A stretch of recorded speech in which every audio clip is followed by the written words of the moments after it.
This is a Jermyn Street Theatre audio introduction for Dear Liar, adapted by Jerome Kilty from the correspondence of Bernard Shaw and Mrs. Patrick Campbell.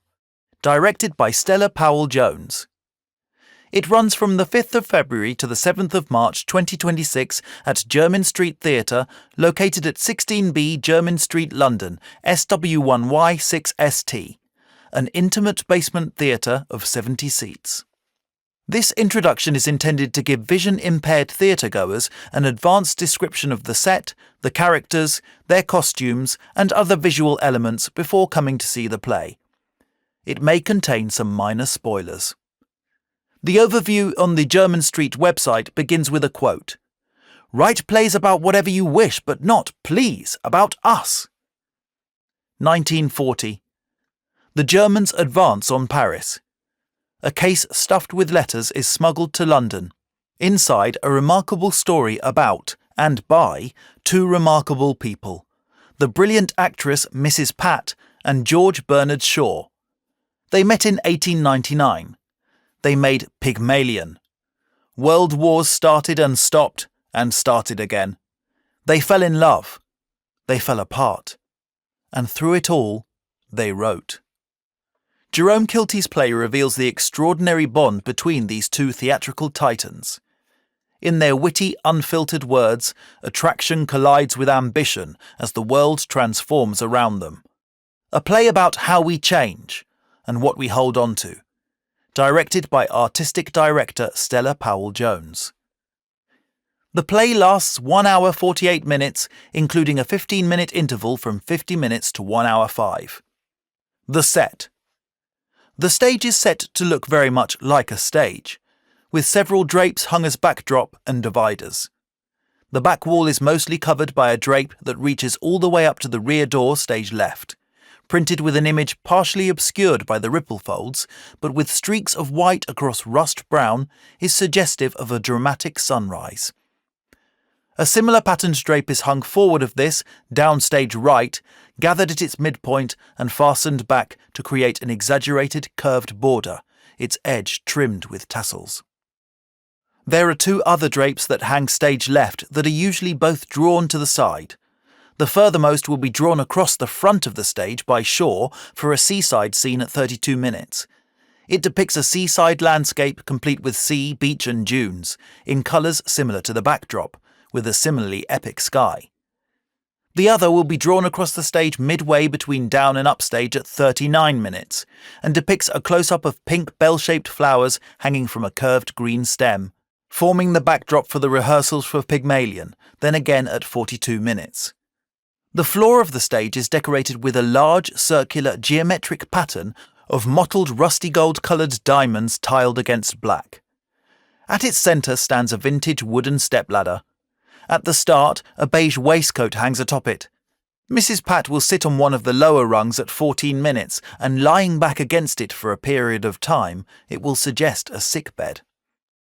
Against the backdrop stage right is a gramophone with shining brass horn mounted on red wood body. Mrs. Pat will start a record on it at 42 minutes.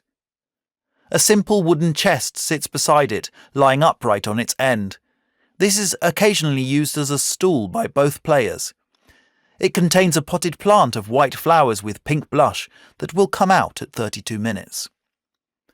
Stage left, stood before the stage door, which leads to the customer toilets, there is a white typewriter on a stool of metal legs, which Mr. Shaw will often sit at, his back to Mrs. Pat, and two dining chairs of polished metal, one of which has a tan jacket and brown flat cap on it at the start.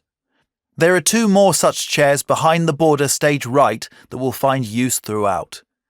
The characters and their costumes. Mrs. Patrick Campbell is played by Rachel Pickup. Rachel is a 52-year-old tall, white, fair-skinned woman of 5'9" with slim build, with hazel eyes and dark blonde hair piled up on her head in the play, slightly wavy and not perfectly set. Mrs. Pat, aka Beatrice Stella Campbell, ranges from age 34 to aged 73 in the play. She is wearing a long skirt with short train. The material is an ecru colour with a subtle stripe, and it is cut slightly on the bias, and could be what is called a practice skirt, which is what actors wear in rehearsals when they are doing a period play and need to feel less modern. The shirt is a simple, silky white blouse, and there is a plain cream corset over the top. Also, some chunky silver jewellery, earrings, necklace and rings, and brown mid-calf lace-up boots with a little heel that takes her height to 5'11". There is a nod to the period, but it is non-defined, and there is a contemporary flavour too to acknowledge the fact that they are actors in a play, that Rachel is an actor, and that Mrs. Pat was too. When they are rehearsing Pygmalion in the play, she puts on a green patterned apron and a straw hat with purple flowers on it for the street scene, and she puts on a tall fancy hat in the tea scene with large lilac and white flowers on a small navy beret-type base. At 1 hour 30-something, Mrs. Pat appears in glowing light, seen through the scrim of the flower drape, wearing a white fluffy boa and moving in a slow-motion dramatic pose. George Bernard Shaw is played by Alan Turkington. Alan is a 50-year-old tall white man, 6'1" with quite muscular build. He has blue eyes and salt and pepper brown and grey hair, worn just long enough to part over to the side. George Bernard Shaw ranges from age 56 to 82 during the play. Shaw lived from 1856 to 1950, and the play takes place between 1899 and 1939, so the style of costume is both period appropriate and period neutral. He wears a beige linen three-piece suit in the first half over more contemporary cream top, with a cartoon graphic of Shaw on the front, with braces, although he starts the play without waistcoat or jacket on. In the second half, he wears a brown cable-knit cardigan. He wears slim brown leather suit shoes throughout. The trousers still have alteration safety pins on them, conveying to the audience that there is an element of rehearsal basics to the look. During the tea scene of Pygmalion, Shaw intermittently wears a hat, representing several other characters. A significant detail of the play is that most of the communication between the two characters is derived from correspondence via letter. When the play begins, these letters are drawn from a large dark leather hat box. They take turns removing the letters and reading them out loud, facing the audience. His are on white paper, hers on yellow.